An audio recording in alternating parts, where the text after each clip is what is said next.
Okay. Okay, we'll call this meeting to order, Tuesday, March 12th, 10:03. Is there anything else you want to add to the agenda, Dawn, or Nothing from our end, no. anything from the board? Could somebody just do a quick report on the Alberta meetings that you guys are at? I don't see that on here.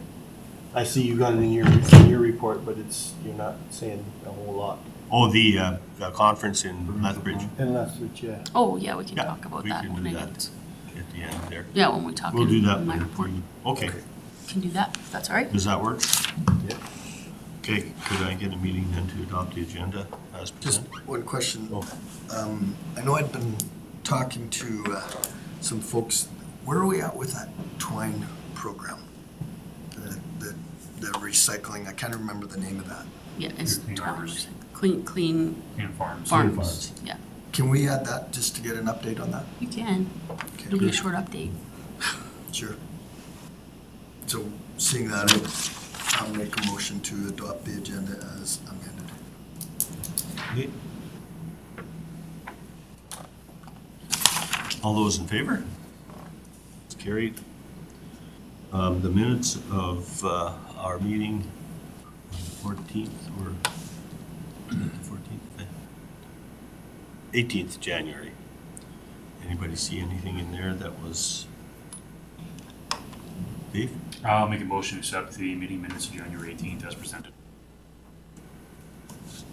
All those in favor? It's carried. Okay, I guess we can go into, don't have our delegation here yet, right? So we could go into the VSI. Would that be Devon's? No, this is just the Or is this just quarterly an report. update? Okay. So, yeah, this is just our last quarter report from 2023, basically, our fourth quarter. Just showing where we were sitting as far as our funds that we had used for the year. So we had our total claims of $22,837, and then we had that left a balance of $8,038 to carry over to 2024. So we do have the fourth quarter claims were a bit higher than they were in 2022, and actually overall for the year a little bit lower than last year too. So we have accounted for all those costs, and the requisition was received from VSI for 2024, and that has been submitted for payment.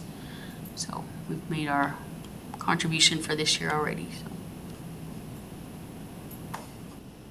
Al? I could move the report as information. I'll move the report for information. Is there any more discussion on that? If not, I'll call the question. All in favor? That's carried as well. Move to the Alberta Farm Safety Center transition to the heartland training. That's interesting. So, with the Farm Safety Center, they are transitioning into a different name and different kind of avenue of where they're going to go. So they've submitted sent a letter to us regarding this change. And for this year, they're still going to be delivering those programs for the school children for the safety end of things. And what they've requested for their donation is $616.50 to support those actions. In our budget, we have $1,600 allocated for them. So, not sure if you want to just go with the requested amount or the allocated amount. What have we been doing? The 1,600? Is that what we've been doing? Yeah, I think we did 1,600 last year, didn't we? I remember. I didn't think we did that much. But I think it was 1,000 actually. I think it was 1,000 that last sounds year. Yeah. better. Yeah. Yeah. I may have, no, I don't think I upped it this year in the budget, but I think we've just gone with 1,000 before. Because their request has been closer to 1,000 in the past, Yep. so. So this, they had that chart of counties and the, you know, like the presentations that they were, or the students that they had and how many presentations they made. Do we have anything like that happening in Woodlands? Or? Mm-hmm. And I think where? they're, There's was hundred and it? thirty-seven children. Yeah, they're mostly in the in the White Court schools Okay. that Oh, they yeah, there you do. go. Yeah. Probably way at the bottom. Because it's interesting, it shows the counties, but not the municipality. That lady told me in Lockbridge that they'd seen 300 kids in Woodlands County. 300. Yeah, I think that's what it That's what was. she told me, but it says 137. Yeah. I don't know. Yeah, so they've got 137 total, and one was at Pat Hardy, and the other one's actually at the Fort School, so Okay. they do go on Oh, yeah, there we to go. both areas of the county.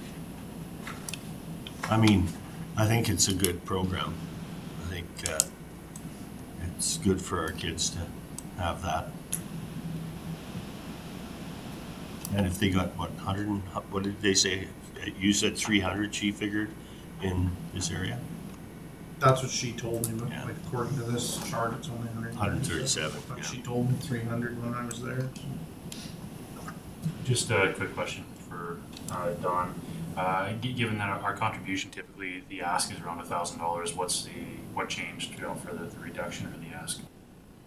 I think it's just the amount of students. So they do a per student request is what it is. Yeah. And if we go with the requested amount, the rest of that'll just get rolled back into like some other programming or stuff that might come up in the ag Yeah, budget? it would just be additional funds, yeah. Not necessarily any particular program that it would be, But maybe a little extra if we needed it. yeah. But if we over contribute, that doesn't necessarily mean they're going to go to see more kids in No. Woodlands County, does it? Not necessarily, no. I think if that's their ask, I mean, I don't have a problem with that. Dave? I'm gonna make a motion that the ASB Direct Administration to forward a contribution of $616.50 to the Alberta Farm Safety Center Heartland Training and Sport Cup. Okay, any more discussion on that motion? Not, call a question. All those in favor? Okay, that one's carried. Mountain Pine Beetle.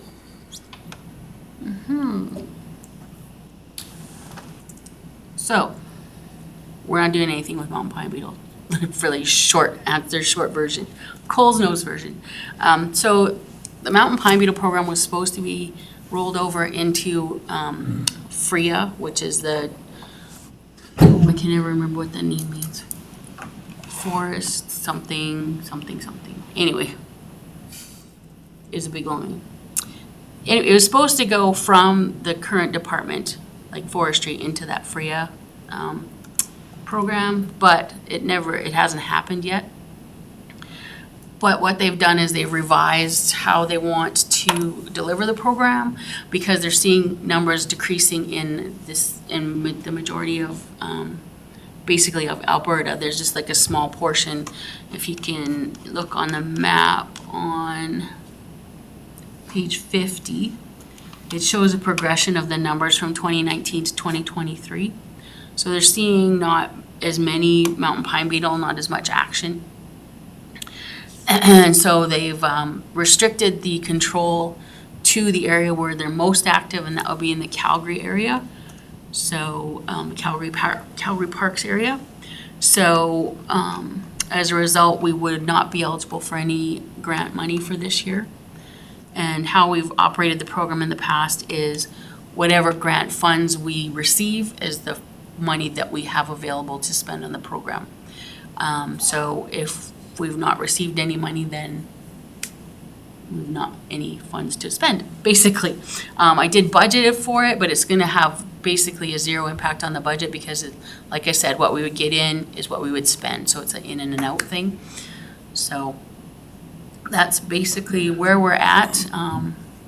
They think because of the colder temperatures that we saw in, what was that, January? Hey, Jake. And that's also contributing to those numbers. So, with that, they've basically told us we're not eligible any further.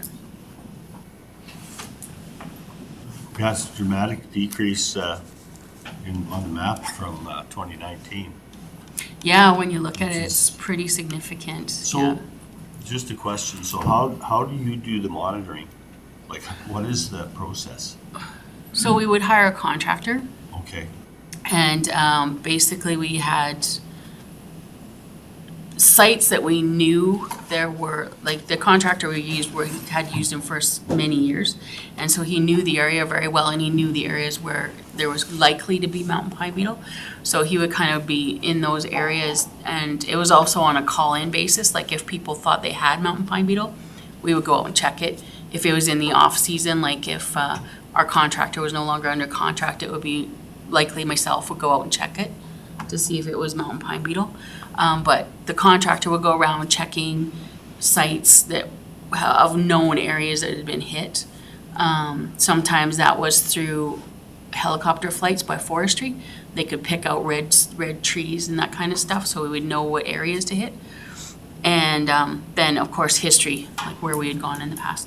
And then, based on how many hits there were on a tree or the trees, he would do the control work, which is basically cutting the trees down and burning them or peeling them just to kill the bugs. okay. Any more questions? Yeah, and that work obviously was all covered by a grant, Yeah, as Yeah. you're showing here. yeah, Um, yeah. But I'd be prepared to move that the Ag Service Board accept the Mountain Pine Grant Program, Mountain Pine Beetle Grant Program correspondence as info. Any more discussion?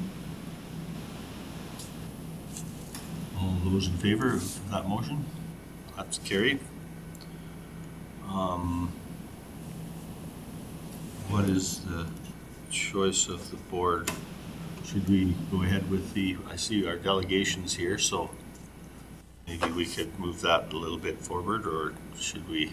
Could we just, Dawn said that her report on the Clean Farms program was gonna be super short. We didn't actually add it to the agenda. Okay, Could we do it now before, and then Orion has to leave okay, as well, so. okay, yeah, we sure could. We could do that under, that's just under 8.1. Okay.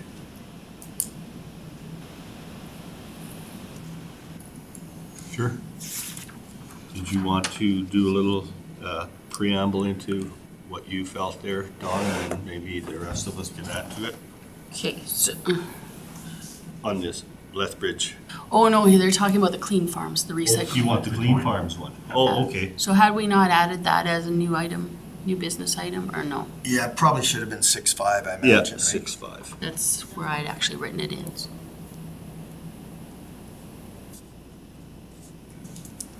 So the quick and the short of it is, I have not done anything on that. That's it.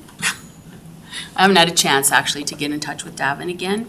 I was trying to get a hold of him at the Lethbridge conference and I never did connect with him.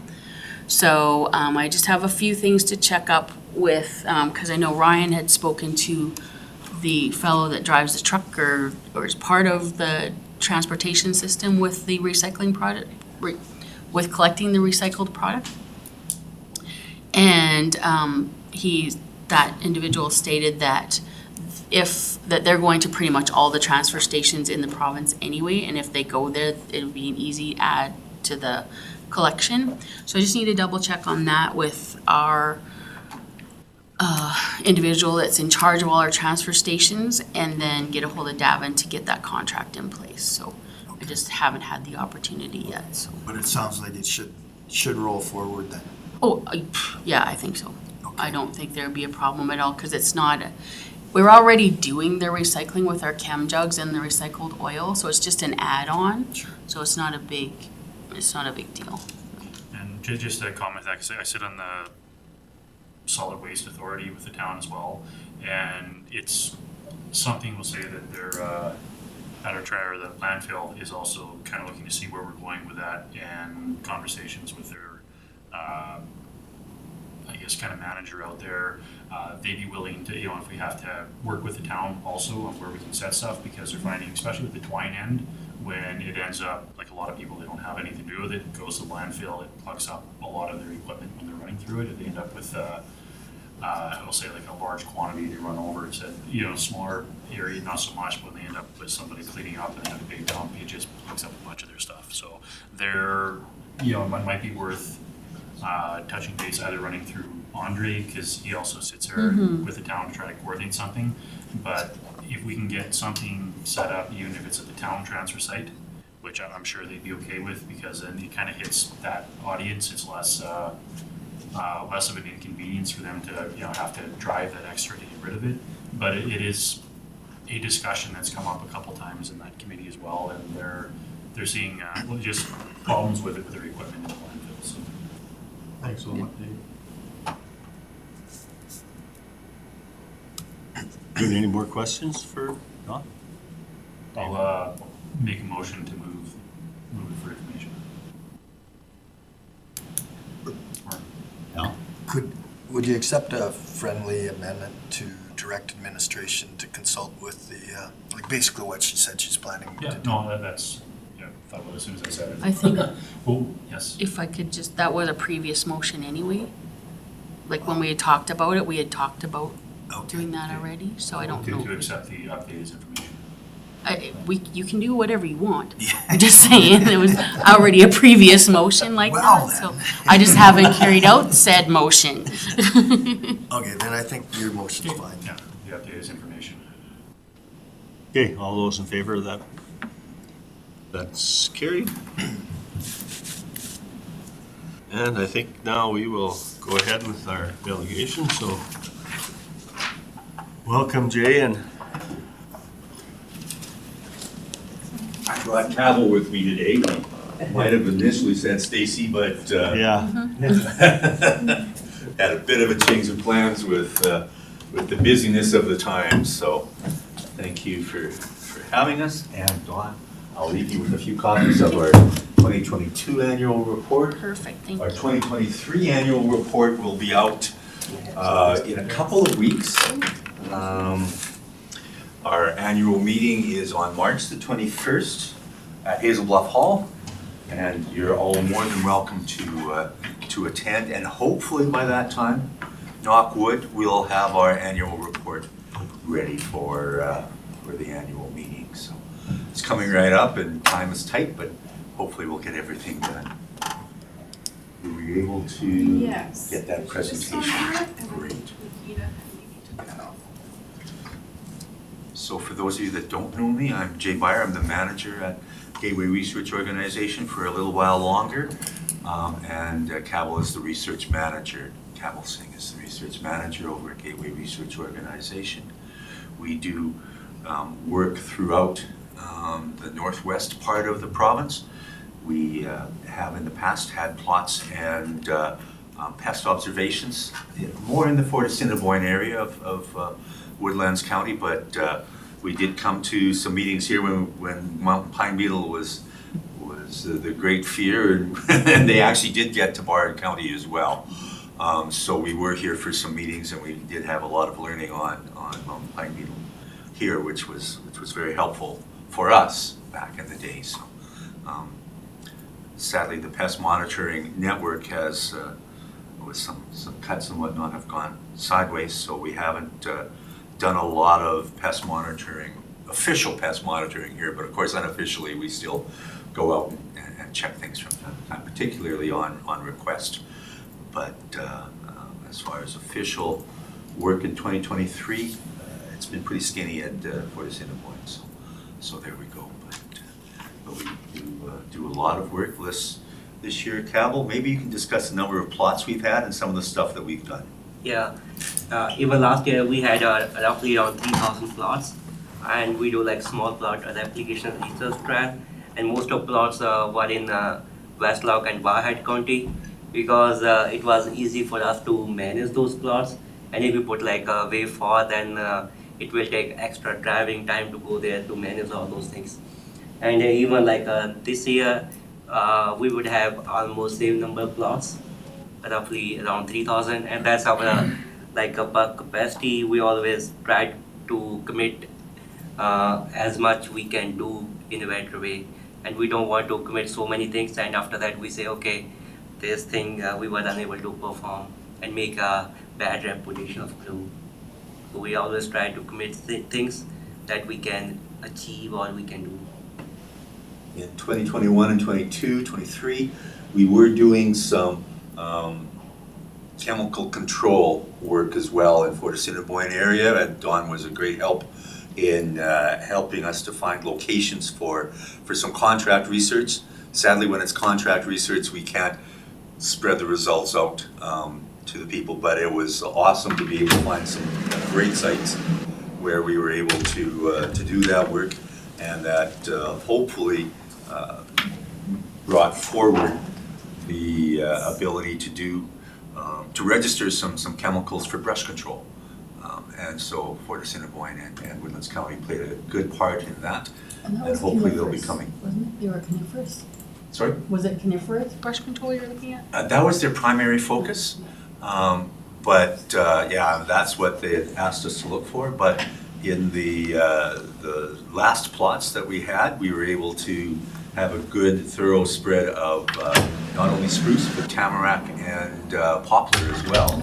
And so we were able to provide additional information for them. I'm probably telling tales out of school here, so Cabell's about to whack me, but we were able to provide additional information on the efficacy of their chemical on balsam poplar and tamarack as well. So it was a bonus for them and a great site for us. We were able to do some chemical control there, and it was wonderful. So there we go. So here we are. Cabell's already mentioned a good portion of what's on this first slide.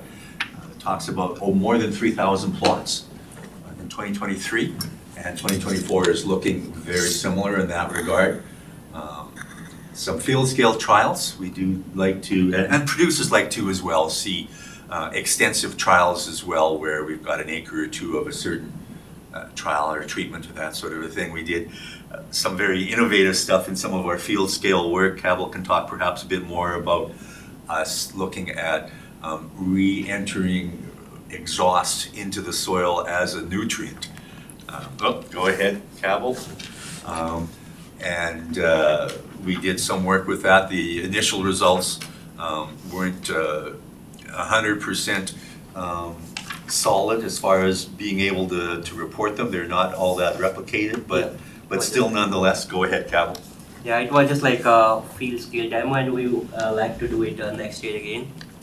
And yeah, apart from that, like we are working on some soil amendments like compost, biochar, wood ash.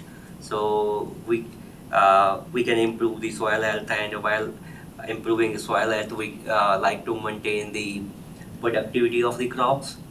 And somehow like that's in future, like if things will go crazy again in terms of fertilizer, so we have some kind of alternative to switch that urea, and we can use something else as a nitrogen source.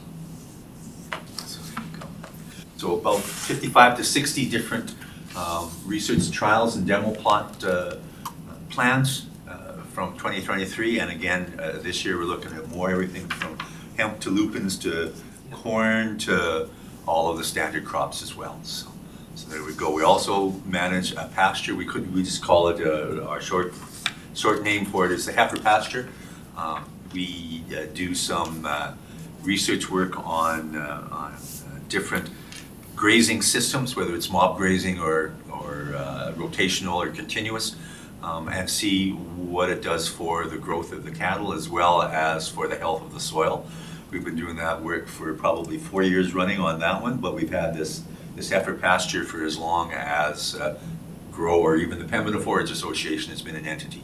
We've been around for 49 years, so our 50th anniversary is coming up next year, with the Pembina Forage morphed into the Gateway Research Organization. So we are quite pleased with the work that we've done. We have been more and more these days, because of the quality of GROW's work, we've been a go-to site for contract research, as well as the public regional variety trials that we do, and a whole bunch of other trials that, because of our proximity to the University of Alberta, we've had some connections with them. They come and ask us to do work, particularly now these days, like Cavil's saying, we do work with compost or humates or those sorts of things to minimize the need for additional fertility and additional expense, at the same time as getting decent crops as well. So we're doing work in that regard as well. And the U of A profs are very interested to work with us for the quality of our work. And we're testing a perennial cereal grain too, perennial wheat and perennial rice, so we can seed one time and at least utilize for at least couple of years, or not more than that. And that work is still going for a couple of more years, and we have some preliminary result that we already included in our annual report. So by the end of March, we will have all the results ready, and you can see on our website, or maybe hard copy we can mail it to.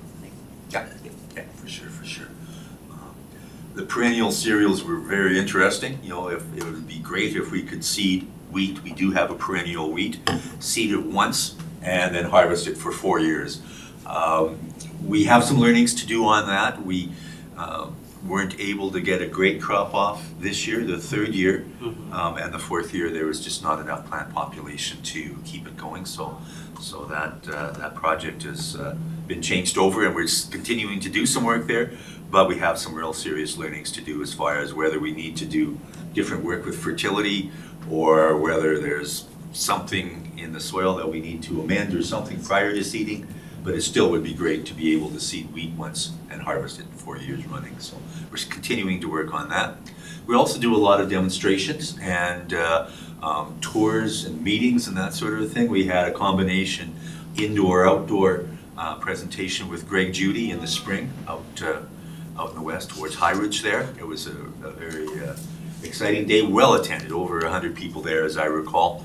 And we were able to look at the quality of the soil if you dig down with the backhoe that you see in the first picture in your upper left, to see the soil profile. And Mr. Judy talked about that in some depth, as well as some of the surface changes that we've seen. So both a great pasture school, but as well as soil health school as well. So that was a wonderful thing. We continue to do those sorts of things, and we try and spread them out from as far west as we can go to the east, Thorhild, and north at Athabasca, south to Morinville. We try and cover our areas like a blanket. Just, who is Greg Judy?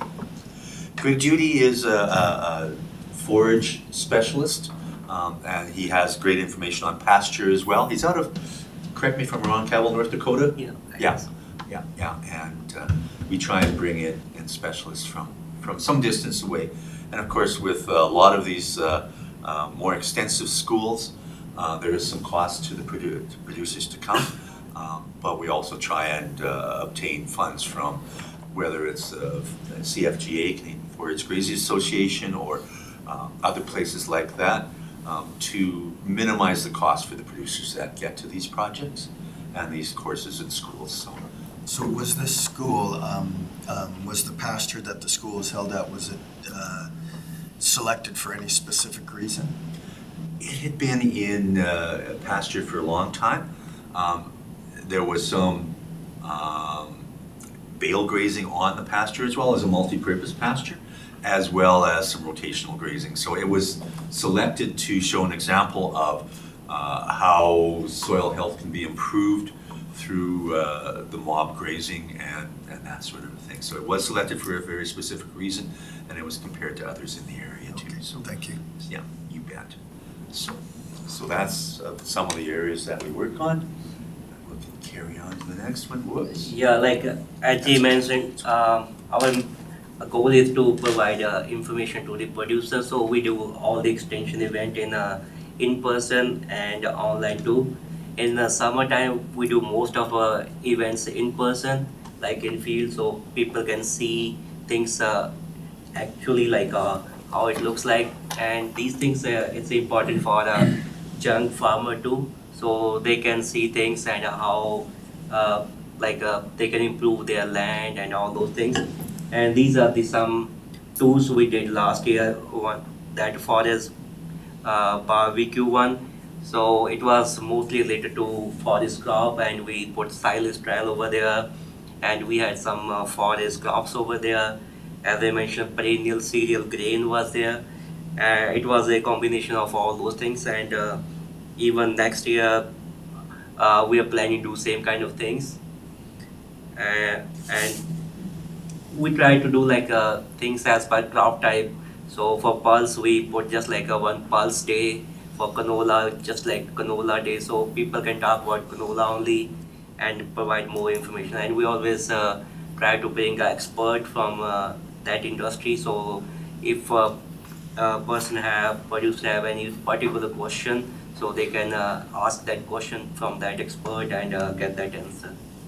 So correct me if I'm wrong, Cabell, but that picture on the right, is that not perennial grain, perennial Yeah. wheat and rye? That's an Yeah. idea. So when we start off, man, they look healthy, they look really good, and we get decent crops and returns off of that. They tend to flag over a few years though, so we'll see what happens. We tried things a little different here to see if we can have, we did some fertility work with that to see if we can extend the health of the perennial cereals. We'll see what happens, but we're one of the few, we were, I think, the first in the province, Cabell, to have plots on perennial cereals, so. Yeah, that's the one variety. It was introduced in 2019 somehow, and it's not quite popular. So because of some good issue and all the breeder, they're just working on to improve perennial rye and perennial wheat. We don't have any commercial variety at this point of time. We just got seed from states for testing. So yeah, still like 5-10 more years, I guess so. And that's the other side of the coin as well, is that the varieties need to be improved for the perennial cereals as well. The ACE one that we got out of Syria Chiria's breeding program in Lethbridge was a great start. It was a good thing that showed us that they are healthy enough to withstand our extreme winters that we've got up here. And same with the perennial cereals, the Kernza that we got out of the Land Institute in Kansas, actually survived quite well up here for the few 3 years, but we think it's some nutritional factors perhaps that have caused it to flag in the next. Is there a difference if you harvest it like as a grain or as a forage? Is there a difference in the longevity of the? Funny you should ask that. That's exactly what we're working on with these trials here. A little too premature to know for sure. What we had done in the past was just straight harvest for grain. Okay. And yeah, after that, this trial is a dual purpose. So we plan to cut a silage first, like in around mid-May or June, and then grain at last. But we were unable to get that crop, so we did 2 silages and just like one grain on different part of the. That trial was replicated twice, so one part for silage, one for grain only. And we understand what you're thinking in that if you cut it for silage, are you going to weaken it in the short or long term? We'll see. We'll see what happens over time. Yeah, it's just like second year, first year was just like establishment. So this year we have some data, and next year we will see if we will have like comparable to this year or maybe some different data. So we have to see next year. Pulse and oil seeds are increasing in their interest in north central Alberta. The crop you see in the upper left is one called lupins, big crop in Australia. We had some good initial results with it. 2023, perhaps our results weren't quite so stellar, but we're learning on how to produce those for the local market and help deal with marketing of it as well to try and get it as a major crop for this neck of the woods. We've had issues with peas and how terribly affected they are by Aphanomyces. We are doing a trial to see if there's some basic things we can do, whether it's just make sure all the fertility is there and then some, or add some material to the soil, or maybe cultivate the soil deeply to minimize the impact of Aphanomyces. But it's still just a stopgap solution until true genetic resistance for Aphanomyces happen in the peas. And we're doing that research now thanks to the support from approval of ARDAR on our project, and we'll see how that works out. But we've got lupins, and then faba beans are becoming more and more of a mainstay in our neck of the woods, and the marketing is quite good there. The cool thing about the lupins is that while you may see some damage from Lagus bugs on the seed of faba bean, you don't see it, at least as far as I've been looking at for the last couple of years.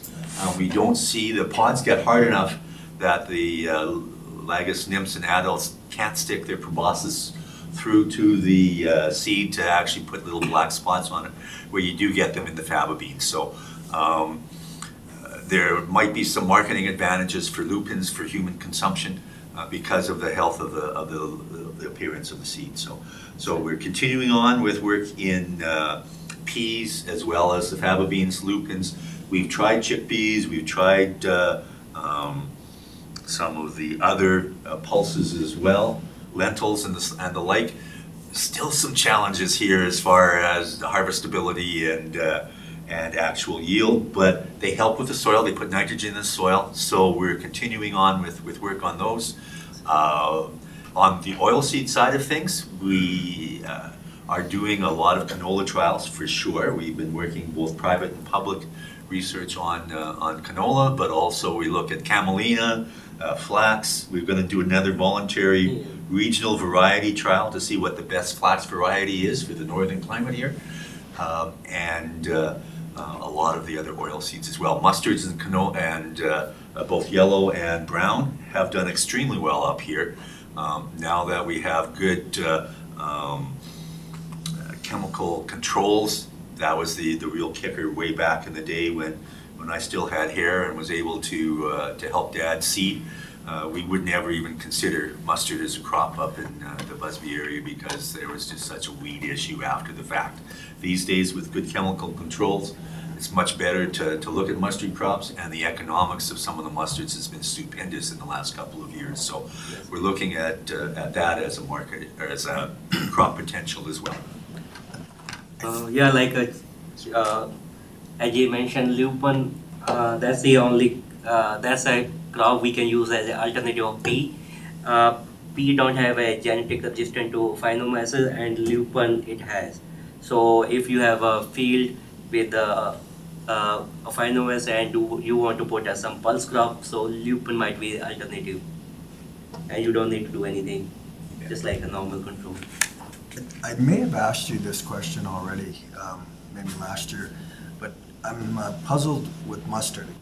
Is there a quote on that? You say the pricing is good for it, and the only thing that really is made from mustard seed, what I remember you saying, is mustard that we find in our refrigerator. And is there that much demand for that?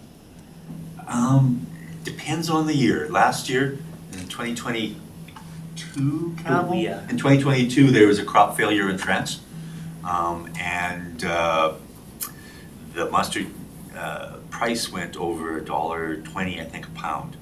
And when you can produce 30, 40 bushels of mustard, that's not bad.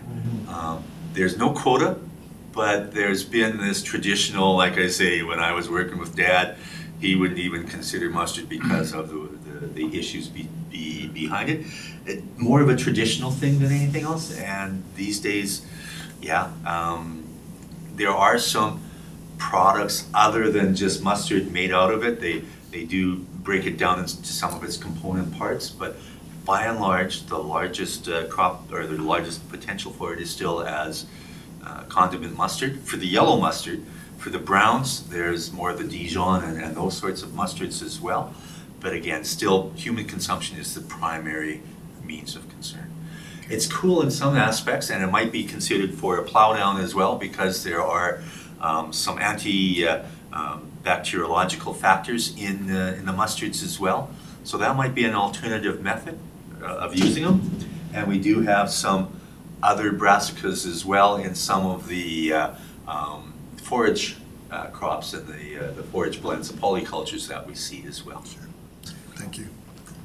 Yeah, mustard oil, it has like a high cooking point. So in some country, like they use a mustard oil instead of canola. Even like back India, they use a mustard for livestock too. So it is a good source to improve the gut health for livestock.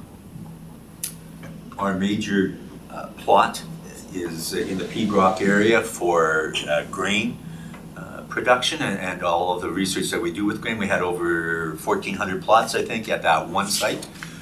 Thankfully, we do have a producer who's been awesome over the years to allow us 7 or 8 acres to do most of our grain work on his field. So we have our major field day called Cut the Crop at his site. We do go through in some great detail with the various research and demonstrations that we have on the site there. Last year, we were particularly lucky to get Lori Oatway and her breeding program to come up and do some discussions. Lori's also involved in the malt side of things, so she brought up 2 different types of beer that were identical except for the actual malt that was used from 2 different types of grain, and there was an outstanding difference between the 2. She had us do a taste test on various beers. It was a tough job, but somebody had to do it. So we had that for our tour that day, and the plots were very well received and well attended. So that's our major field day. August 7th, I think, Capital is the date for We're this planning year. to do this year. Yeah. Same sort of thing, although we may not get Lori and her beers up here this year. So. Yeah, last year we had roughly around 60 plus varieties in cereal on that location. So you can pick what looks better and compare apple to apple. So that was a good informative day for the producer. We do have a tour of the pasture, the heifer pasture as well. We talked about watering systems on there with our gentleman from Barhead. And we did talk about species and longevity at there as well as looking through the pastures and comparing the mob versus continuous versus rotational grazing. We had some good presentations there. Our Alice representative was there, and we had a decent turnout for that as well. It was a lovely day, good attendance, good information there as well. So that's some of the things we do. And we do, fortunately, our new extension person has really covered the waterfront as far as things that we do. We have attended a couple of locations of open farm days where individual producers invite the public out to their farm to show them different stuff that they do. We have soil health field days, regenerative. We are a major part of a living lab, which is taking research from the laboratory out to the field to see how it plays out in local areas. We've done a number of school tours, and we're going to be doing some more. Something that's worked very well for us for 4 years now is something called Wednesday night networking. When COVID basically shut our extension program down, we started going online with one of our local gentlemen, Steve Kenyon, to talk about agriculture and pastures particularly, and how to maintain soil health and that sort of a thing. So every other Wednesday for the last 4 years now, in the wintertime, we've been going online and talking about that sort of a thing. And it's been a major boom for us as far as that goes. We get between 60 and 160 people online every other week. And we do have one tomorrow night. You can pop on our website to get information on that. it's a strange month, a strange week in that the other thing that we do is called a Thursday night crop talk. So the crop side of things more than the livestock forward side of things. We also have a Thursday night crop talk this week. And we'll be talking about various cropping issues. I believe this one this week is herbicides, is it not, Cabell? I see. Okay, yeah. So we have those in the evening, and again, pop onto the website to register. And then we carry on with a whole bunch of different industry and community engagement events throughout the summer and into the winter as well. Yeah, trial highlights, we cover most of things here from this slide. So yeah, we test our varieties in a with local conditions. So our main aim is to bridge the gap between the researcher and the producer. So that's our main focus, and we tried newer crops in this areas and test in the local condition. Phynomyces resistant in the lupin made them suitable and make the alternative for pea crop. And last year, local wheat and canola variety trial was planted in our area, so people can see the local varieties comparison eye to eye. We do like a regional variety trial, but in the regional variety trial, they pick most of the newer genetics, not like older varieties. So these trials aim to see a older variety, those are most popular, and compare with the newer one. And looking at the result of a rotational traditional crop with a deep rooted cover crop to improve the infiltration, nutrient management, and soil health. So we are testing few cover crop blend to improve the soil health and improve the water infiltration. So technically, it will if we have a good soil, then we have a lots of way to make money, I would say. Measuring success of a compost, humid, bale grazing to improve soil health, and forest polyculture have potential to improve yield and option for harvest and grazing option like perennial grain that we are testing.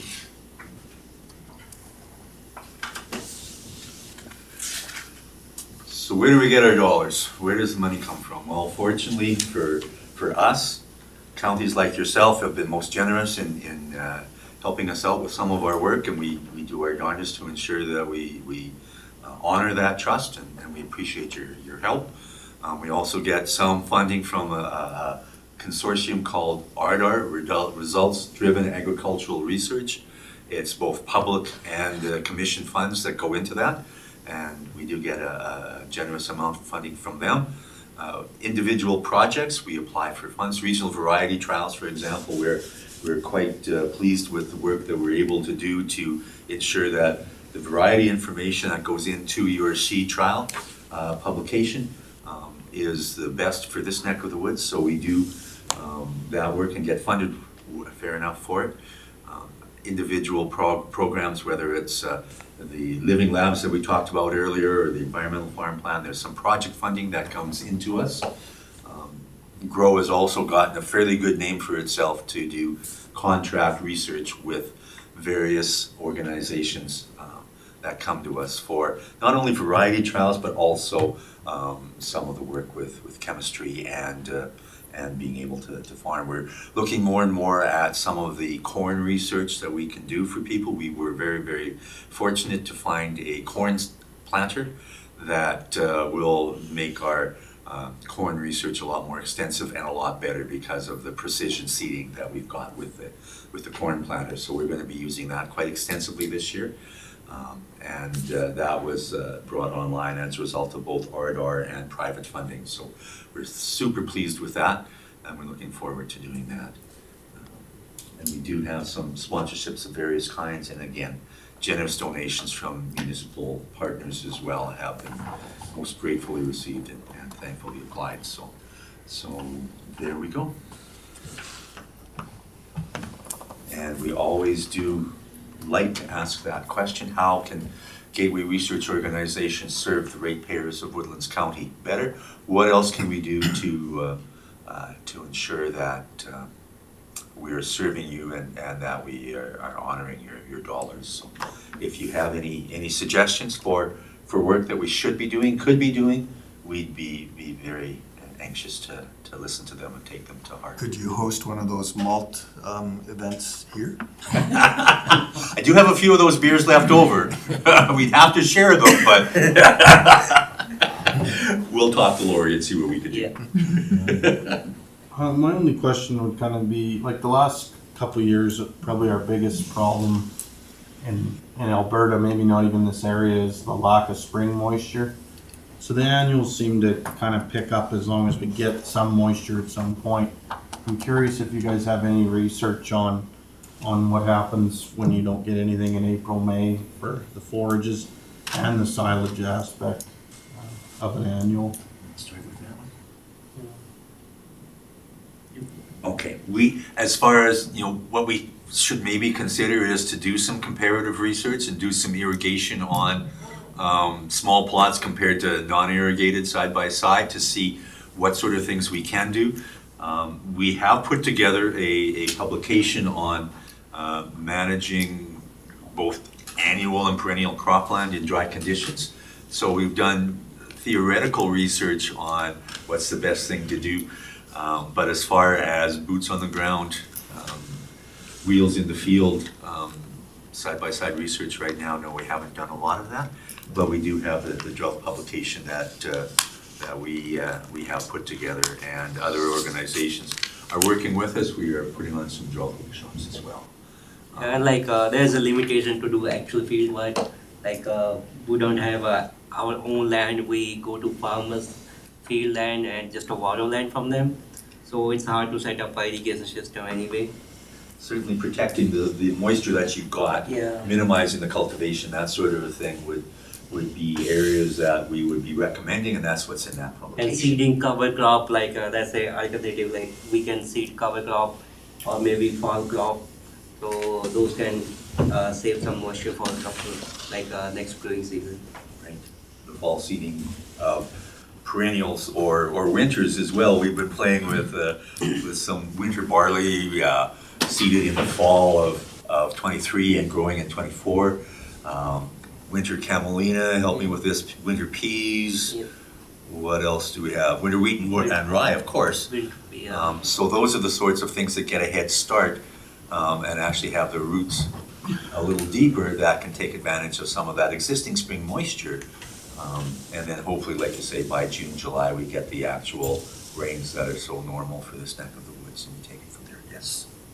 Yeah, just a question. Have you done much work on sod seeding annuals into pasture land and perennial crops, and what have you found there? We haven't done a lot very recently, but we have started a new project at the heifer pasture with that exact question in mind.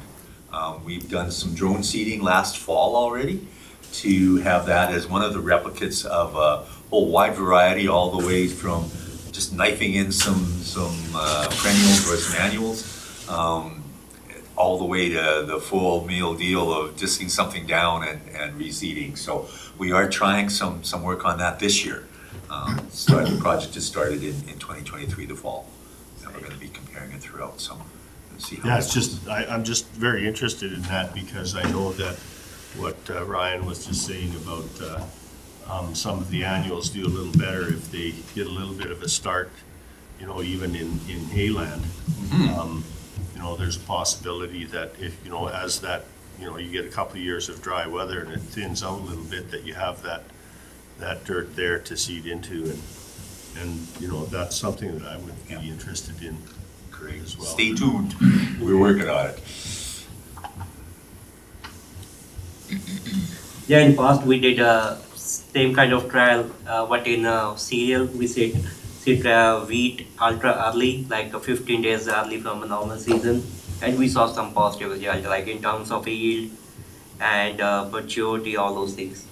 I was seeding right near some snowbanks, so Yeah. it was that early, April 15th, we did some Yeah. ultra early seeding as well, and those results are available as well. Yeah. eh? Seeing anyone else with their hand up, I'll make a motion that the ASB accept Grow's annual presentations information. Any more discussion, guys? Any more questions? If not, I'll ask the question. All those in favor of that motion? It's carried. Thank you very much. and- Thank you very much for, I know I was a director on Pembina Forage Association in the 80s, so, and so you guys have carried on for a long time. We have to. And please, please, please, if any of you can, we'd sure appreciate seeing you out at the annual meeting. We are looking for a few more directors, and it sure would be cool to have one from Woodlands County again.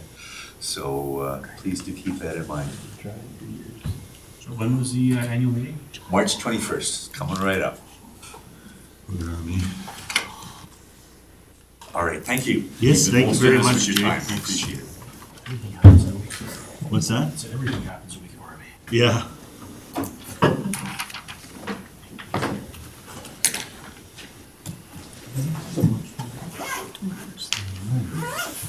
Jay, you said March 21st, right?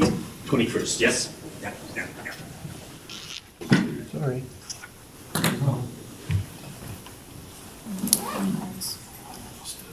I just have a quick question for Don. See you later, Ryan. Guys, Yeah, thanks again. And yes, if you need more copies of the annual report, let us know, and we'll try and get some out for 2023 to you early as well, shortly. Sounds good. Thanks again. Thank you. Don, would you be able to, we'll say the information for their annual meeting, just if you can get some and email it to everybody, so if there's any interest from anybody on this board, if they want to look into. As far as when it is and then Yeah, when and where? where. Oh, okay, yep. So if we have anybody on this committee who maybe wants to be part of it. I always go, this year is gonna be golfing in Arizona, so. Maybe one of the Maybe ones- priorities. huh? Yeah, definitely. You could probably zoom in. Huh? I could probably zoom in, There yeah. you go. I'll send one of the boys. Maybe they can go, or like Gavin. Okay. Our Greg, you want to give us a little update on your Crossroads conference?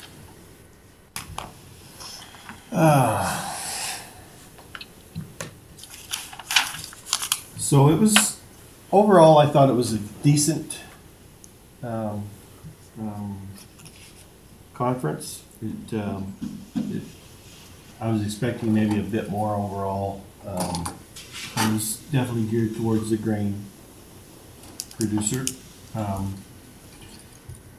yeah, it was good. So the first speaker was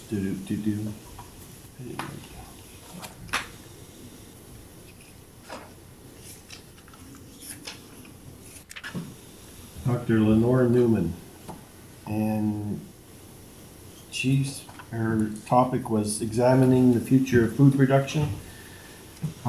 Spoke about CO2 emissions and told us that farmers are not the problem, we're the problem solvers on that part of it, with the way we no-till our pastures, our hayland. We capture more than we admit as farmers, but the overall public doesn't see it that way. They don't know it. They're working on ways to measure carbon sequestration. So one day that farmers could be paid for their work as far as doing all the, like the no-tilling and stuff like that. So yeah, these are just some of the highlights that she spoke about. The different ways their food production is being used now. They're making ice cream from waste products of peas and oats. Tastes just like ice cream, I guess. You can't tell the difference. So she said. They're growing salmon in petri dishes. And it's crazy how things are. Cellular fish, meat. They're growing meat in dishes too. brewing cheese with, just like beer. They make cheese for like brewing it. And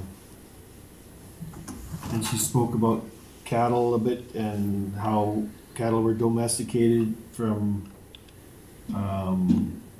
Oregus, I think it is called, 10,000 years ago. And they were larger than today's cattle. The last one of those died in 1628 in Poland. So it's been a few years since the man has domesticated cattle. China surpassed 100,000 cows in a single dairy herd. That's a large dairy. No kidding. 60% of U.S. beef goes into ground beef. Average American eats 3 patties per week. What percentage did you say? 60%. 60%. Our great grandparents, I didn't realize this, but they paid 50% of their disposable income on food. Our great grandparents. Today it's around 11%. That's an interesting stat. Then she went on to say that we have to do way more, Canada has to do way more testing of tech, CO2 sequestration, growing food in petri dishes, just learning more about it. And then at the end, she promoted her book, Dinner on Mars, if you want to read about all this stuff that she does. Next speaker was Jonathan Neuters. He's financial expert on AFSC. He works quite a bit with them. His topic was future changes in the structure of farm finance in Western Canada. All mortgages will be up higher by 2025, just because they're all coming due, most of them. Most monies have gone into recovery instead of productivity. Farm debt has continuously risen since 2012, but also the land values have risen at the same time as the debt, so it's kind of breaking even. More than 50% of farmland is rented versus owned. I didn't know that. And then he spoke on, I guess, like fraud cases are up substantially, and it's mostly due to like AI. So check fraud and fintech, which is the delivery and use of financial services. The fraud is just really like going through the roof, they said. And banks are looking to give out longer mortgages instead of like your 20 and 20 and 15, 20, 25 years. So you're looking at giving out. And I actually spoke to a guy at the conference the night of it started, and he was saying that he's from down at High River, and he I think it was the Bank of Montreal was giving out 35-year mortgage. No, it was 40-year mortgage, something. It was crazy long. And he said the Hutterites took a lot of mortgages out at that time because they just wanted to tie all the land up. You know, their payments were so cheap. They just want to tie everything they could up. And he said a few other guys did too, but he said mostly it was Hutterites. Yeah, that was the end of his deal. Then Rebecca Stevenson, you know her?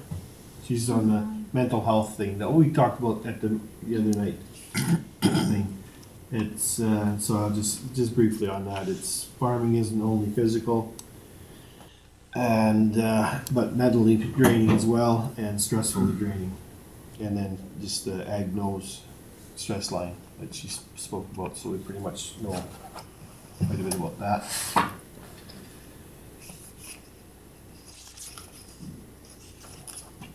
Sorry, I'm kind of making this into a long thing, but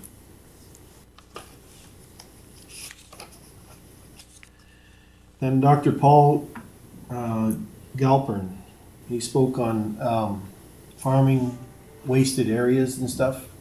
Farmers are farming too much land that is not producing enough to make it's worthwhile. So like he said that we should be like around sloughs and tree lines and stuff like that. You should be either putting it in pasture or hay or grass of some sort or something that will make you money, because you're losing money on those. You're seeding it all, but you're not actually doing anything with it.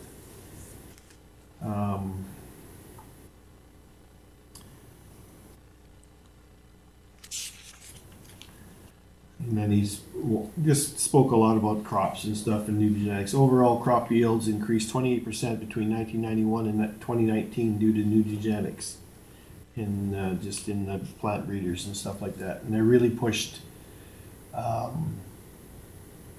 farmers not selling their crop, like their seed for seed, like leave it to the breeders and leave it to the stuff. And they're really pushing to control that because, well, a lot of people do it, me included. Oh, we're on camera. But yeah, so they're really cracking down on that. That was the end of day one. So what, just a question, Greg. That was private though, that's private. That's private. Yeah. And part of that is just because of the patents and because Yeah, of the that's right. royalties, Yeah. so. Yeah, you can it's a keep the business seed for model as yourself well. to use on your own farm, but you're not supposed to sell it to your neighbor type thing. Unless you have the royalties for it and stuff. Or that, so. It's been done forever. Walter Schwab spoke on AI in ag. His first comment was, "Whoever controls AI will control humanity." It was quite interesting, actually. He said Einstein had an IQ of 160. AI has an IQ of 1,500. Then just some highlights. Farmer plus AI equals a greater farmer.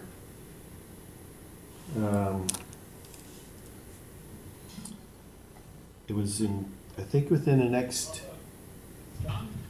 by 2030, 300 million administrative jobs will be displaced because of AI in the EU and America.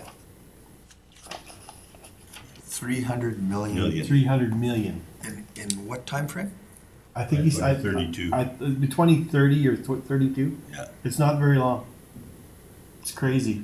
The population of the states is what he said will be displaced by AI.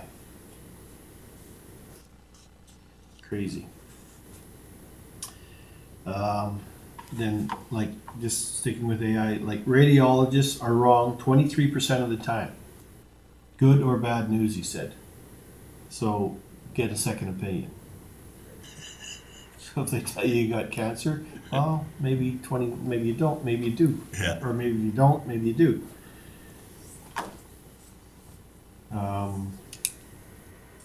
He said, like, instead of Google or DuckDuckGo, go to this perplexity.ca, pi.ai.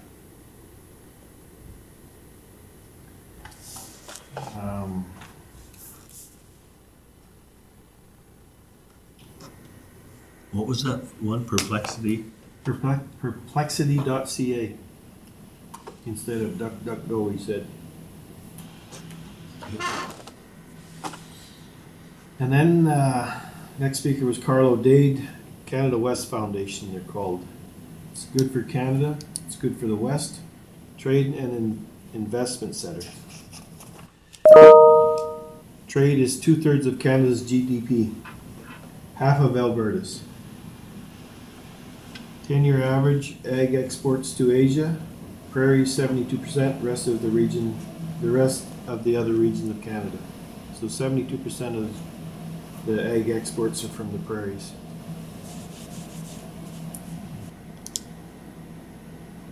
we do a lot of, then he goes on to say, we do a lot of work to keep access to with the US, but we don't do as much with the European Union, Asia, et cetera. We need to do a lot more, he said. That's- Just on that point, there was actually a news article that came out between us and the UK. There's a lot of strained relations right now in trade. Especially in agriculture. And agriculture is one of the top hitters on that on both sides. Yeah. Yep. Well, the part of that is a political problem because it's been for years that the United States has controlled the approvals for EU because the protocols are different. And so what you're saying is 100% right on. It's been a political issue. Yeah, yeah.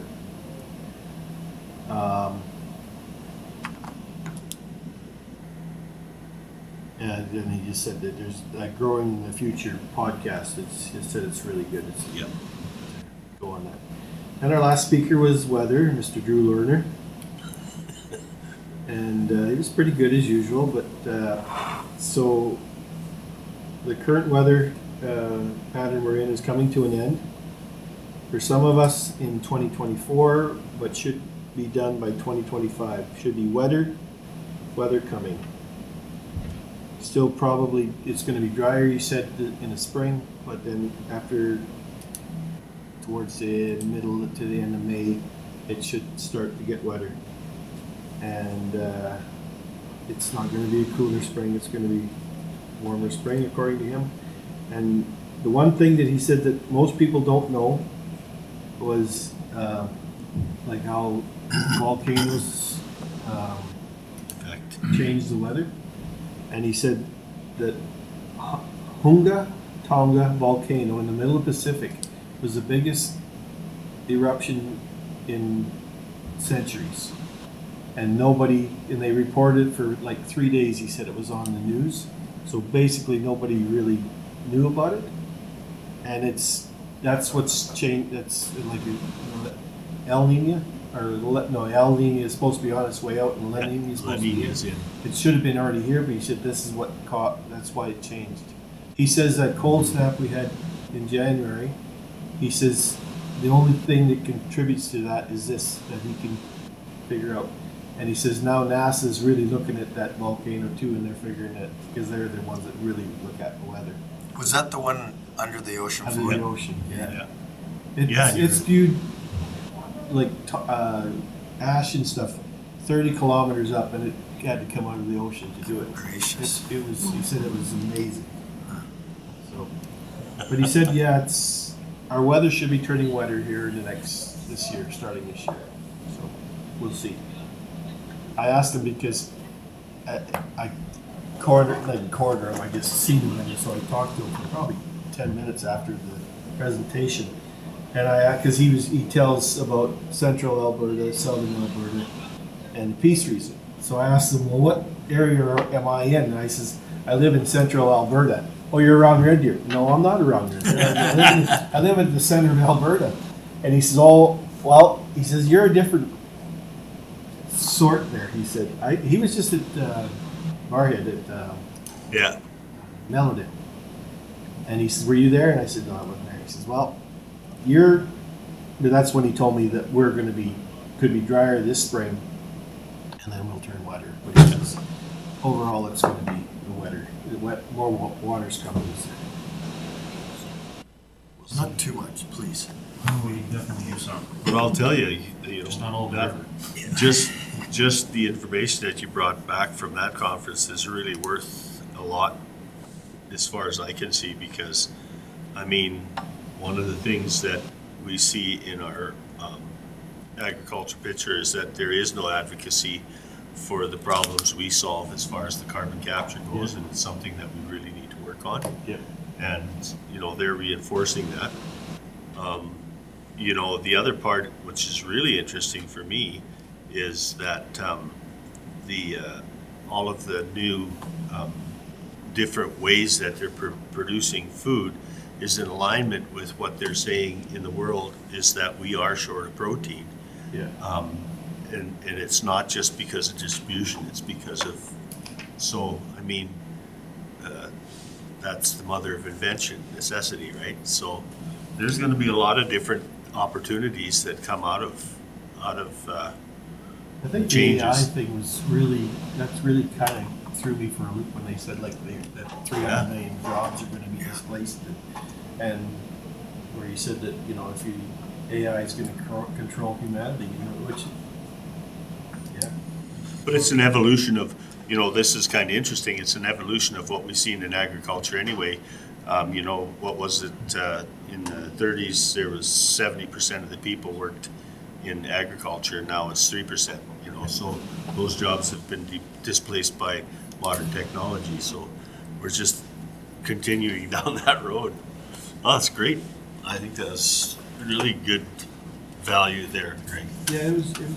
It was, I think I'm gonna look at that perplexity.ca. yeah. Because I'm I guess it's, constantly what it perplexed. is, it's they can't find, like, they can't follow you, like, they said that DuckDuckGo was supposed to be good like that too. They're not like Google. You go on Google and it can tell you get 1,000 ads. Yeah. As soon as you search something, you get all these things back at you. This is supposed to be not that way. Okay. I'll make a motion to accept the Greg Thompson's report from the Crossfit Conference as information. Any more discussion? All those in favor? That one's carried. Thanks a lot, Greg. All right, we'll get down to our service manager's report. Trying to do the information package. Oh, I'm sorry. I missed that. Information package. If there's no questions, I could move that the ASB accept the March 7th, 2024 info package as circulated. All those in favor? That's carried. Okay, now we'll go to 8.1. Okay. So it's been a busy couple of months. First of all, the provincial conference in Lethbridge, I think overall was really good. The one that I really enjoyed was Maureen Vadney's history of the ASBs. That was a really good presentation, and I think I circulated that to everyone, the presentation, so that was good. Just had to refer back to the agenda because I can't remember exactly what we were all talking about. What else was on the agenda? Conservation Act. Lots of history there for the first day. Was lots of history that they were talking about. We did have a presentation from Davin Johnson regarding the Clean Farms program again. The rat control program was another topic that we talked about.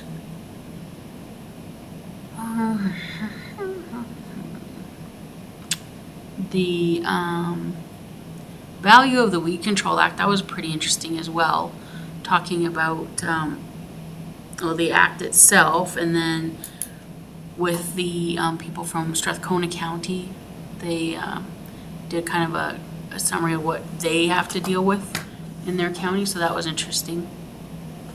And then our Invasive Species Council representative, Megan, talked about how powerful a partnership is in trying to deal with different pests. So that was interesting too, I thought. Sharon Widdop was funny. We've actually had her at one of our Ag Service Board suppers, so she was Rachel the Head, right? Did you Oh, remember yeah. that? Yeah. She was there for that.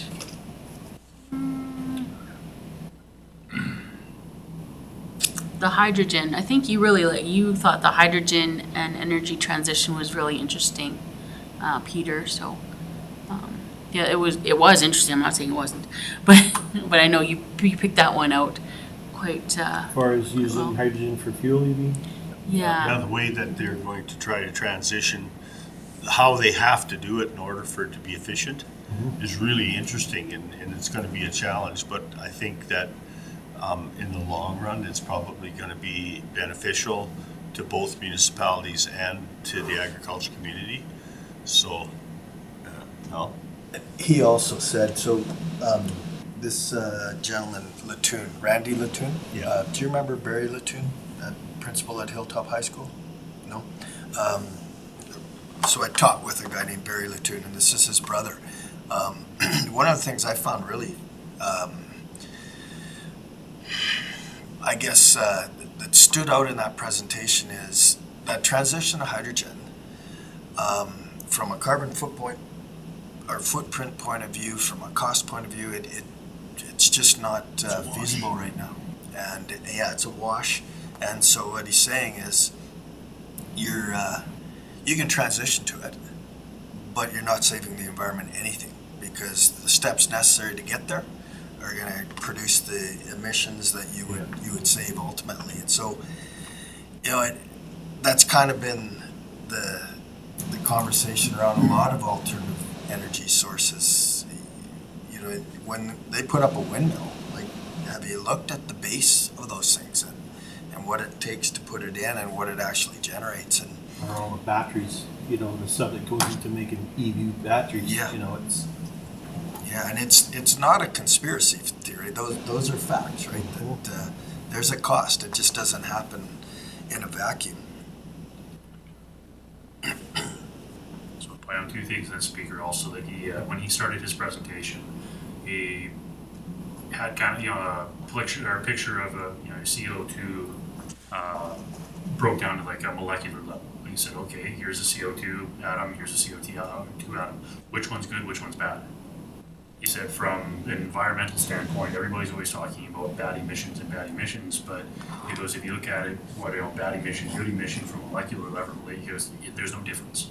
Okay, so that's a differential part that a lot of people don't look at. But as far as putting hydrogen into application, said there are a couple trucking outfits that are currently utilizing it, and they're trialing it between Edmonton and Calgary up and on the highway to see the viability of it for swapping over. But he also said, as far as long term, like they're saying, the cost and stuff behind it, we don't have enough infrastructure set up behind this program to make it viable for a lot of people to swap to. It's something that could be on the horizon. I mean, they are looking at it, but the infrastructure, again, is just not there. The interesting thing was what Al had alluded to as well, was that there is a cost. This is policy driven by whoever, and generally all of the investment is driven so that once the investment starts, then there's this snowball effect. Whether it necessarily creates something beneficial in the end is an unknown. Yeah.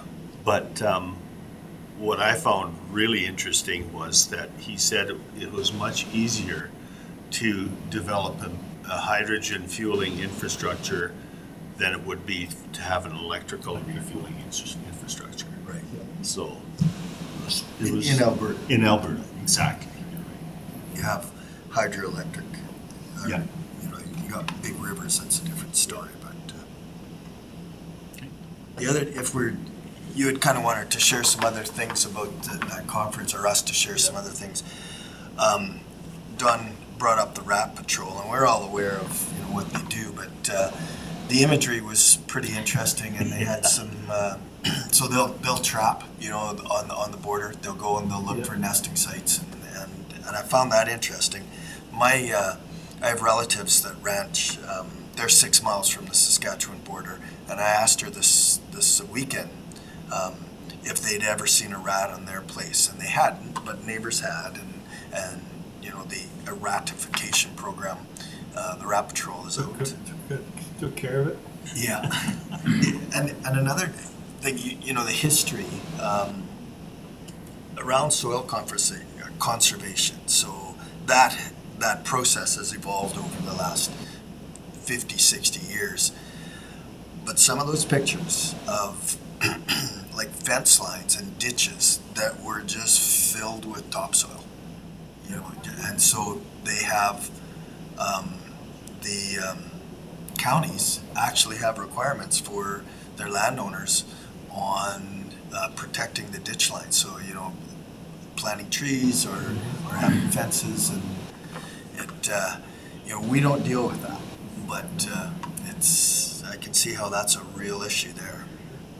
And just kind of piggybacking off what I was saying, that was actually another topic I wrote down too.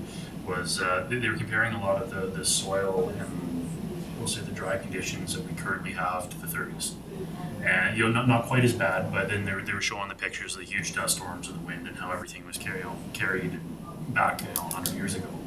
And just the we'll say like they have bylaws and stuff kind of in place down there to try to mitigate as much as what they can. So if your property is blowing across fence lines or across a ditch, and the fact that they have, sounds like, county employees, and their job is to go around and actually monitor, especially when they have the dry seasons.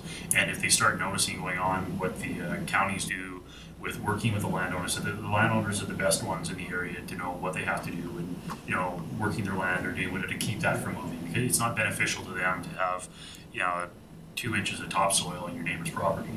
So a lot of the, I guess, kind of land-driven procedures and ways that the ag sector is dealing with it is definitely helping prevent what we've seen back in the 30s from the large shift in windstorms. But it was also, I'll say, from the landowner point of view, with those bylaws they have, if you don't get to it quick enough and you fill the ditch or you fill the road or something goes across, the remediation on that falls on the landowner. So all the costs of that are borne by the landowner. And they showed a couple areas where they're trying to, landowners out trying to tilt the land, trying to keep things from moving. Crop wasn't really there anyways, it looked like in the picture. And the county had equipment that you could request, and they would come out and they would help. And they are definitely supporting their ag sector down there. But it was also concerning seeing the comparisons to where they were talking about drought levels in the 30s and what we're seeing now, and the possibility of land movements that they had then to help. So There was another interesting, I guess you would call it dichotomy there. There was the guys that really benefit from the irrigation that's been put in there, and the struggles that they're having right now because of the fact that over the last 15 years there's been a decrease, but they're trying to increase. There's just so much water, right? And so what I found interesting, there was a farmer from Saskatchewan there who had decided, that he had to change his dryland farming habits and went into a completely different way of looking at it. And what he said to me was interesting to me was the fact that he said if he wasn't a lawyer and didn't have outside income, he wouldn't have been able to make that transition. He wouldn't have been able to afford to make that transition. And now he spends more time. He does a lot of intercropping, so he has 3 different crops growing. So then he spends his time separating those seeds with specialized equipment rather than trying to mitigate, the soil movement and all of that There's always stuff. something growing. So he was very passionate about that. And it was interesting to listen to the 2 different sides of the coin, the technology side and this guy trying to do something different. But what it tells me is that the minute somebody's passionate about something, it doesn't matter whether it's the technology side or whether it's trying to change what they're doing. That diversity in itself is what's going to support agriculture into the future. And that's what I really found interesting about this conference is that it was stepped up so that all of the different things that are happening out there now are something that we all need to observe as farmers, not to look at it as negatively, but bring our own perspectives into it. And I found that was really good at this conference. And then the last thing I just wanted to comment for Greg was they had a presentation on drones. Good. I was wondering about that too, yeah. And what was interesting is Ryan was telling me that when we were walking through the trade fair, and they had that drone manufacturer. Ryan said that in the States, they allow the really large drones to do things like spraying and fertilizing, and that we don't have those regulations in Canada yet. But You can fertilize, but you can't spray in Canada. okay, yeah. I figure it's gonna be 2 years at the minimum before the laws gets changed. I can remember talking to a neighbor at my mom's funeral. And, you know, they've been farming since the turn of the century in that Lloydminster area. So I was asking Cyril about all the technology that's in tractors and combines. And you know, you'd think a guy that he was in his 90s then, and technology for a lot of people is a little frightening. But I said, so is it easier now or is it easier 50 years ago? He goes, oh, it's way easier now. Yeah, no kidding.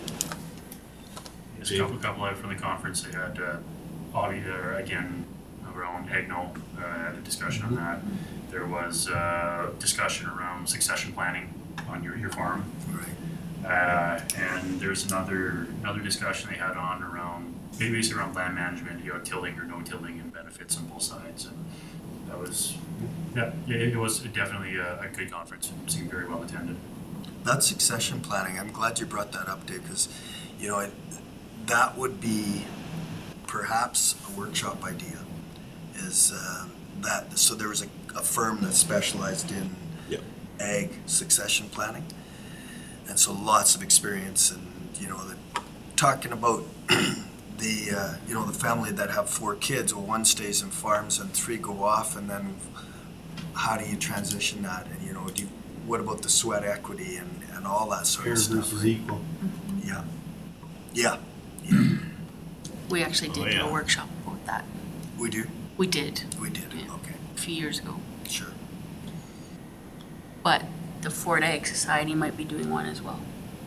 Okay.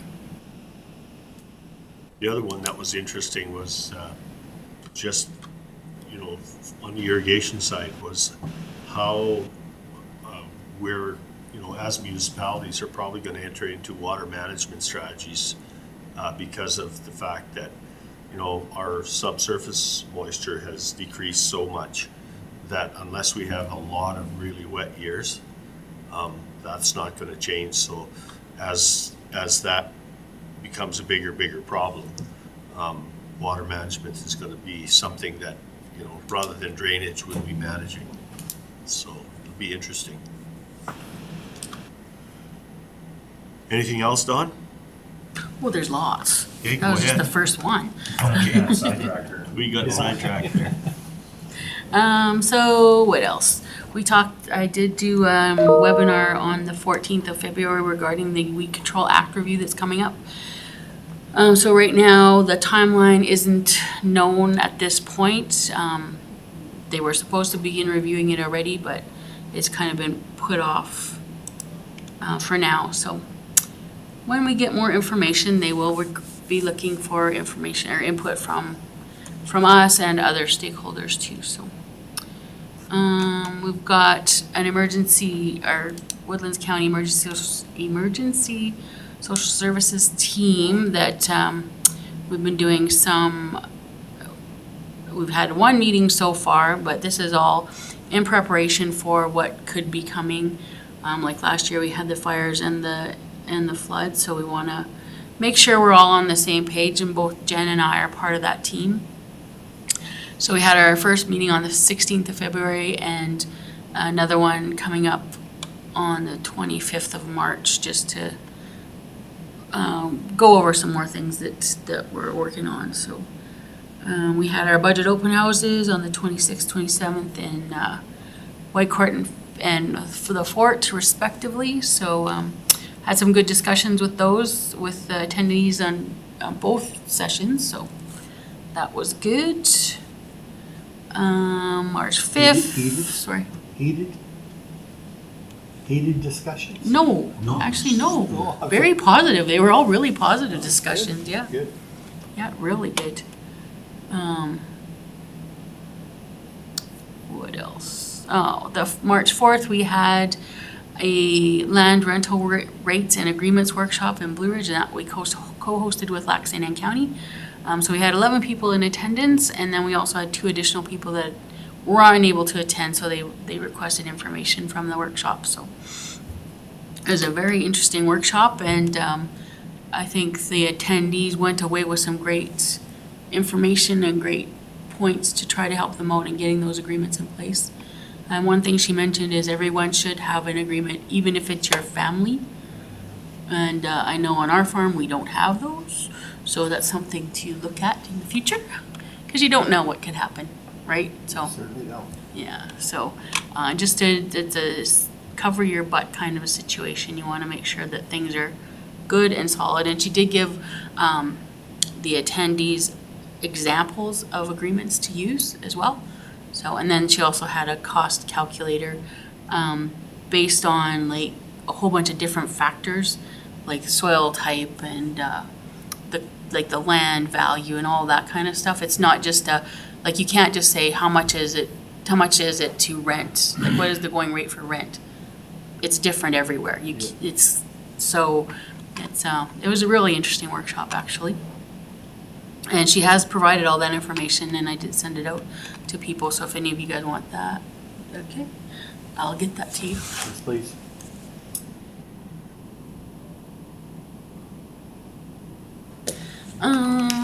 What else? We had a town hall drought preparedness telephone call on the 6th, so I did attend that.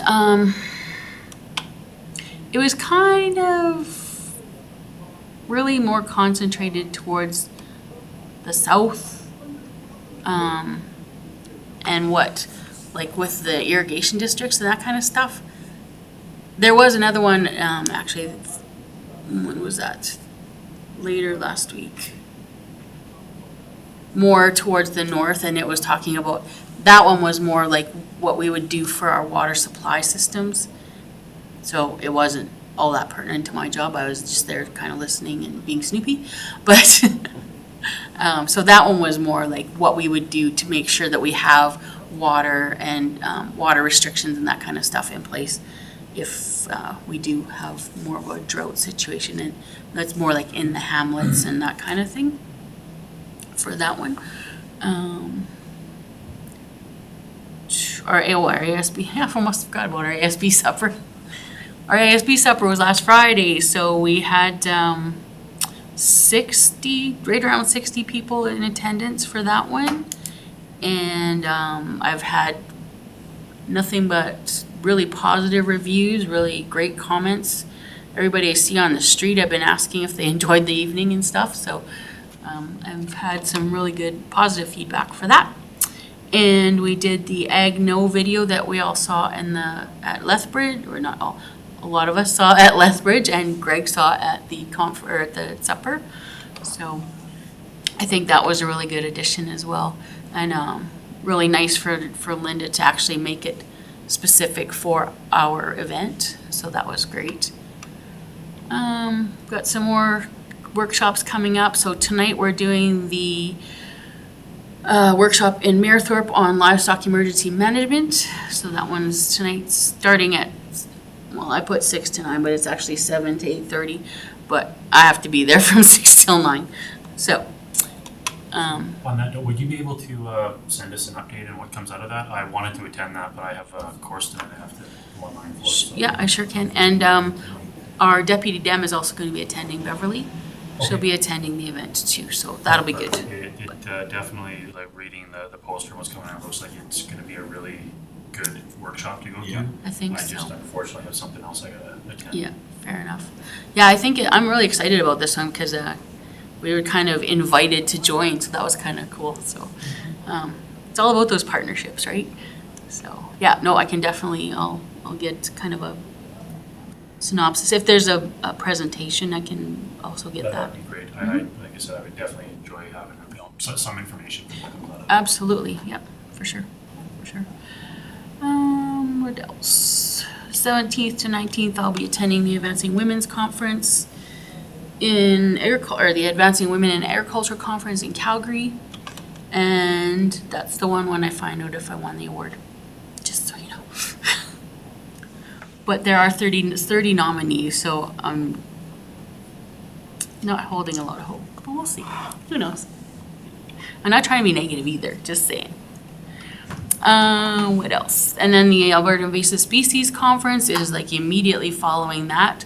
So I'll be just staying down south for the week and going to that conference as well. And then we've got a bunch of other workshops coming up over the next 2 months. So we've got our Working Well workshop at the end of March on the 27th, and that's in Blue Ridge in the evening. And on the 4th, we have an environmental farm plan workshop here in Whitecourt over at the FIC. And then Toso is going to come and do a workshop all about trees at the Fort Legion on the 10th.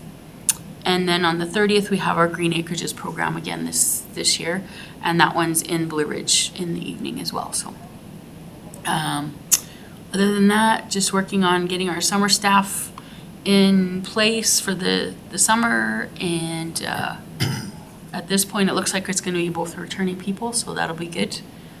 We can have that consistency through the term. Another thing, oh yes, I forgot. We did get approved. I applied for a Do More Ag workshop.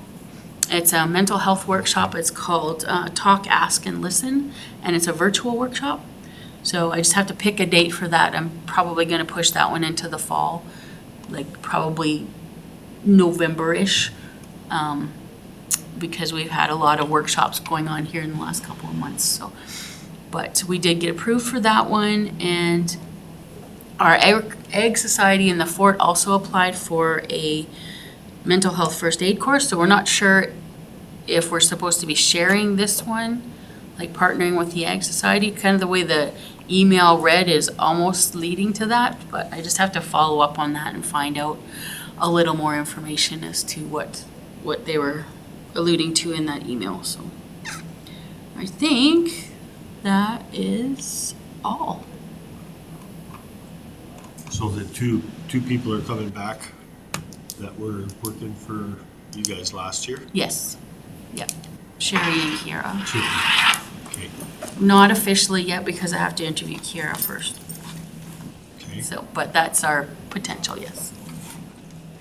Yeah, and I'd like to say thank you very much for the work you and James and Jen did to pull off that Ag Service Board supper again. Thank you. That was really, really well done. So, you. and, I just want to thank you, Peter. You also did a great job chairing that dinner again. oh, well, we kind of shared that. I really liked the format because it was shared, and it felt like it was a team, and that was good. So appreciate that. How do we get more people there? Yeah, I think that the younger, I think we need to really cater to the younger people a little bit, maybe too, because I know some of them old guys, I was worried that they were gonna laugh so hard they were gonna have heart attacks there at that improv. Your Uncle Glenn there, geez, he was crying. I thought, oh, this isn't gonna be very good, and then they got more, oh God, yeah. Yeah. It was fun. It was fun. I heard they made fun of Ryan. Oh yeah, Ryan and his friend EJ kind of were out there, but no, it was really good, and the hall's great. Like, that's a great hall. Yeah, that there, was a so. fabulous On a location. footnote to that, I'm going this afternoon to give Will from Virginia Knitter Oh, good, their award. Okay. good. It was interesting for me to get some of that family history and Find out for me, if you could, where they came, which port they came in through, because 53, I went and looked at home, and it was 1953 that my mom and dad actually. so they could have been on the same ship. Could have been on the same boat.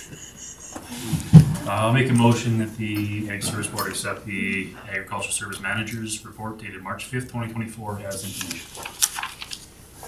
All those in favor? That's carried. I'll move to adjourn.